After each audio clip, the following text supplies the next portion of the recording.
دنیا نے بہت سے پاورفل لیڈرز دیکھے ہیں، جیسے کہ ہٹلر جس نے پورے یورپ کو جلا ڈالا تھا،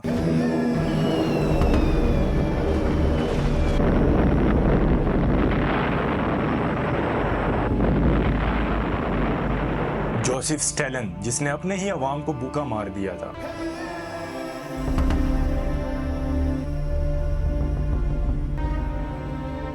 پھر نارتھ کوریا کے سپریم لیڈر کیم جون ان جس نے اپنے ہی عوام کو اندھیرے میں رکھا ہوا ہے، عراق کے صدام حسین جس نے اپنے نیبرنگ کنٹریز جیسے کویت اور ایران کو جلا ڈالا تھا، اور آج بھی ولیڈیمیر پیوٹن جو اپنی مرضی کا قانون لکھ رہا ہے رشیا کے اندر۔ لیکن ایک شخص ایسا بھی ہے جو نہ تو پرائم منسٹر ہے نہ ہی پریزیڈنٹ، مگر اس کا ایک اشارہ جنگ کا سبب بن سکتا ہے، اس کا ایک حکم کسی بھی میڈیا چینل کو بند کروا سکتا ہے، اور اس کا ایک فتویٰ کسی بھی جنگ یا امن کا فیصلہ طے کر سکتا ہے۔ وہ نہ صرف ایک سیاسی لیڈر ہے بلکہ ایک مذہبی رہنما ہے، ایک جج، ایک آرمی چیف اور آئیڈیالوجی کا سمبل۔ یہ کوئی عام شخص بھی نہیں ہے، یہ وہ شخص ہے جس کے ہاتھوں میں پورے ایران کی تقدیر ہے۔ میں بات کر رہا ہوں آیت اللہ سید علی حسینی خامنئی، ایران کے سپریم لیڈر۔ 1 مئی 1979 علی خامنئی پہلی دفعہ پبلک میں نظر آئے اور ان کا پیغام بالکل صاف تھا، اسرائیل از لٹل شیطان، اور ساتھ میں یہ بھی کہہ دیا اسرائیل زیادہ دیر تک نہیں ٹک پائے گا۔ انہوں نے تہران کے اندر ایک مسجد میں خطبہ دیتے ہوئے یہ کہا، جہاں ان کے ہزاروں سپورٹر موجود تھے۔ خامنئی نے کہا کہ ہمیں دشمن کے خلاف کڑا ہونا ہوگا اور اپنے ایمان کو مزید مضبوط بنانا ہوگا۔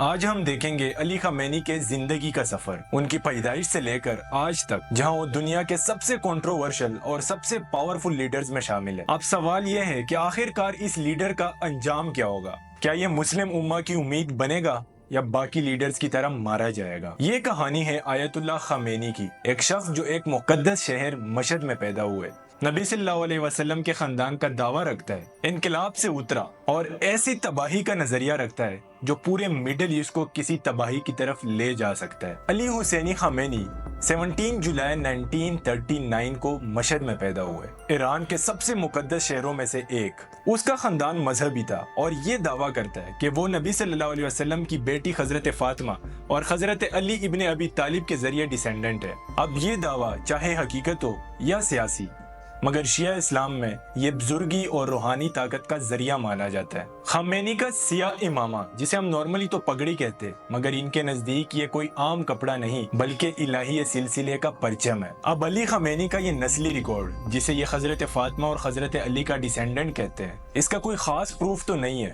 علی خامنئی کی طرف سے بھی کوئی خاص پروف تو نہیں دیا گیا، مگر کوئی اس کی مخالفت بھی نہیں کر سکتا، کفر یا بدینی کے الزام لگنے کی وجہ سے۔ نوجوانی میں خامنئی ایک پرسکون اور براہ راست ایک طالب علم تھا، قوم میں بڑے علماء سے تعلیم حاصل کی، اور جلد ہی ابھرتے ہوئے رہنما آیت اللہ روح اللہ خمینی کی تعلیمات کی طرف رجحان بنایا۔ 1960s اور 70s کا ایران انتہائی ہلچل سے بھرا ہوا تھا۔ شاہ محمد رضا پہلوی ویسٹ، خاص کر امریکہ اور اسرائیل کا خاص ہمسفر تھا، ایک سیکولر حکمران تھا۔ خامنئی اور دوسرے علماء اسے مرتد سمجھتے تھے، ایک ایسا بادشاہ جس نے ایران کو بیچ دیا اور اسلام کو ایک مغربی تہذیب سے ناپاک کر دیا۔ خمینی جو پہلے عراق اور پھر فرانس میں جلا وطن تھا۔ یاد رکھے ایک آیت اللہ خمینی جو ایران کے فارمر سپریم لیڈر تھے، 1902 میں پیدا ہوئے اور 1979 میں شاہ آف ایران، جو ایران کے آخری شہنشاہ تھے۔ ان کی حکومت کو ختم کر کے 10 سال تک آیت اللہ خمینی ایران کے سپریم لیڈر رہے۔ 1989 میں ان کی ڈیتھ کے بعد علی خامنئی نے ان کے اقتدار کو سنبھالا اور ایران کے سپریم لیڈر بنے، جو آج تک ہے۔ تو ایک آیت اللہ خمینی جو ایران کے سپریم لیڈر رہے فرام 1979 to 1989، ان کی ڈیتھ کے بعد انہی سے انسپائر ان کا ایک اسٹوڈنٹ علی خامنئی ایران کے سپریم لیڈر بنے۔ اب آیت اللہ خمینی جو تھے ان کو شاہ آف ایران نے ایگزائل کیا تھا، جس کے بعد وہ پہلے عراق میں رہے، پھر فرانس چلے گئے، مگر وہاں بھی خاموش نہ بیٹھ سکے اور شاہ آف ایران کے ہاتھوں دبی ہوئی عوام کی آواز بن گئے۔ فرانس میں آیت اللہ خمینی خطبہ دیتا تھا، ان کے کیسٹ بنتے تھے اور ایران کے مسجدوں میں وہ سنوائے جاتے تھے۔ علی خامنئی ان کا ایک وفادار شاگرد بنا اور اینٹی شاہ اور اینٹی ایران سوچ کا بڑا ایک نمائندہ بنا۔ 1979 میں ایران میں انقلاب آتا ہے، شاہ آف ایران جو ہوتا ہے وہ ایران سے بھاگ جاتا ہے، آیت اللہ روح اللہ خمینی فرانس سے واپس آتے ہیں اور اسلامی جمہوریہ قائم ہوتی ہے، جس کے بعد علی خامنئی کو نئے نظام کے کئی اہم عہدے ملتے ہیں۔ جس میں شامل تہران میں جمعے کی امامت اور 1981 سے 1989 تک ایران کا پریزیڈنٹ بننا شامل تھا۔ چونکہ آیت اللہ خمینی کی طرف سے علی خامنئی کو حجت الاسلام کا لقب دیا گیا، اور شیعہ اسلام میں حجت الاسلام لقب ایک ایسے اسکالر کو دیا جاتا ہے جو high level of Islamic expertise اور اسلامک آئیڈیالوجیز کو جانتا ہو۔ ایسے اسکالر ہر ہفتے ایک بڑی مجلس میں خطبہ دینے جاتے تھے، وہاں انہیں کیسٹس گفٹ کیے جاتے تھے اور وہ سنے جاتے تھے، مگر اس سے پہلے نماز ادا کرتے ہیں اور پھر خطبہ دیتے ہیں۔ اسی دوران ان کا ایک آدمی ٹیپ ریکارڈر کے بٹن کو پریس کرتا ہے، کچھ سیکنڈ ہی ہوئے ہوتے ہیں کہ ریکارڈر ویسل کرتا ہے اور ایک دم پڑ جاتا ہے۔ اس کیسٹس پر لکھا ہوتا ہے "A gift from Furqan group to the Islamic Republic"۔ یہ فرسٹ اسیسینیشن اٹیمپٹ ہوتا ہے خامنئی کی لائف میں۔ کئی مہینے ان کا علاج چلتا ہے اور ان کا رائٹ ہینڈ اور ان کا ووکل کارڈ یعنی کہ آواز اور لنگز بری طرح انجرڈ ہو جاتے ہیں۔ He was permanently injured۔ ان کی آواز تو واپس آ جاتی ہے مگر losing the use of his right hand۔ خامنئی کا رائٹ ہینڈ ہمیشہ کے لیے مر جاتا ہے۔ 1989 میں جب خمینی وفات پا جاتے ہیں تو ڈر تھا کہ کہیں دوبارہ سے ایران ویسٹ کے ہاتھوں میں نہ چلا جائے۔ علی خامنئی کو ایران کا سپریم لیڈر بنا دیا، حالانکہ ان کا رتبہ ابھی صرف حجت الاسلام تھا، اور سپریم لیڈر بننے کے لیے یہ فیصلہ جو ہوتا ہے یہ سیاسی ہوتا ہے، صرف مذہبی نہیں۔ ایران میں سپریم لیڈر بننے کے لیے آپ کے پاس مارجا ٹائٹل ہونا چاہیے۔ مارجا ٹائٹل ایسے اسکالر کو دیا جاتا ہے جو شیعہ اسلام میں 12 اماموں کے بعد سب سے زیادہ رتبہ رکھتا ہے۔ ملک کے فیصلے، عدلیہ، عسکری اور فورن پالیسی سب اس اسکالر کے ہاتھ میں ہوتے ہیں۔ اب آیت اللہ روح اللہ خمینی ایک ایسے اسکالر تھے جس کے پاس مارجا کا ٹائٹل تھا۔ اب جیسے ہی وہ وفات پاتے اگلے ہی دن ایک نئے سپریم لیڈر کو چنا جاتا ہے۔ علی خامنئی جس کے پاس مارجا ٹائٹل نہ ہونے کی وجہ سے سپریم لیڈر بننا مشکل تھا، مگر اسمبلی آف ایکسپرٹس راتوں رات علی خامنئی کو مارجا کا ٹائٹل دیتا ہے اور اگلے ہی دن علی خامنئی اسلامک ریپبلک آف ایران کے سپریم لیڈر اناؤنس ہوتے ہیں۔ تنقید کرنے والوں نے اسے ایک پاور گریب کہا، مگر ان کے ماننے والوں نے اسے الہی فیصلہ سمجھا۔ سپریم لیڈر ہونے کے ناطے علی خامنئی کے پاس عدلیہ، عسکری اور فورن پالیسی کا مکمل اختیار تھا۔ پریزیڈنٹس آتے جاتے ہیں مگر علی خامنئی برقرار رہتے ہیں، ایران کے لمبے سفر کا نگران۔ اگر آپ خامنئی کا اسرائیل سے تعلق سمجھنا چاہتے ہیں تو آپ کو اسلامی جمہوریہ کے نظریاتی بنیاد سمجھنا ہوگی۔ آیت اللہ روح اللہ خمینی نے اسرائیل کو کینسریس ٹیومر کہا تھا۔ خامنئی نے اس رویے کو اختیار کیا اور اسے ایک مکمل مذہبی سوچ میں تبدیل کر دیا۔ خامنئی اسرائیل کو صرف زونسٹ ریجیم کے نام سے پکارتا ہے، اس کے حقوق کو ایک ریاستی طور پر نہیں مانتا۔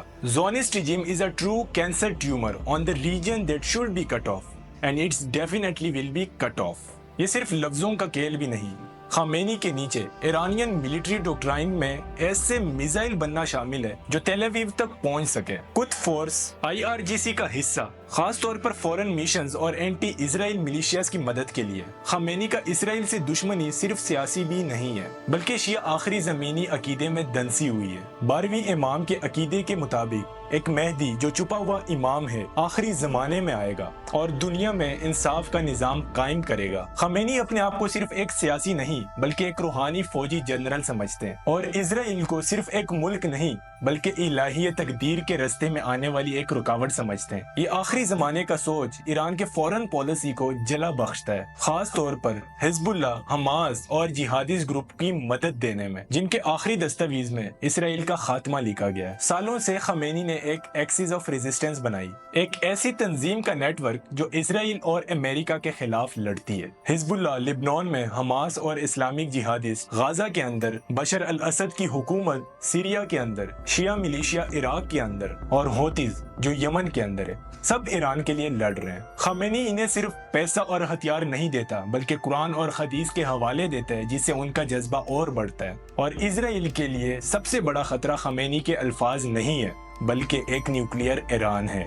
اسی وجہ سے اسرائیل نے 2021 کے اندر محسن فخرزادی جو کہ ایٹامک نیوکلیئر سائنٹسٹ تھے ان کو قتل کر دیا۔ اسی طرح 2018 کے اندر نتن یاہو نے دعویٰ کیا کہ ہم نے ایران کے نیوکلیئر ڈاکومنٹس ہی چرا لیے۔ اسرائیل کا لمبا ریکارڈز ہے ٹارگٹ کلنگ میں، سائنٹسٹ سے لے کر جنرلز تک۔ ایران، عراق، سیریا اور لبنان میں سٹرائکس کی گئی۔ سپریم لیڈر کبھی آفیشیل ٹارگٹس تو نہیں بنا، لیکن کچھ انالیسس کہتے ہیں کہ اگر خامنئی اپنے حد کو پار کرے گا تو وہ بھی نشانہ بن سکتا ہے۔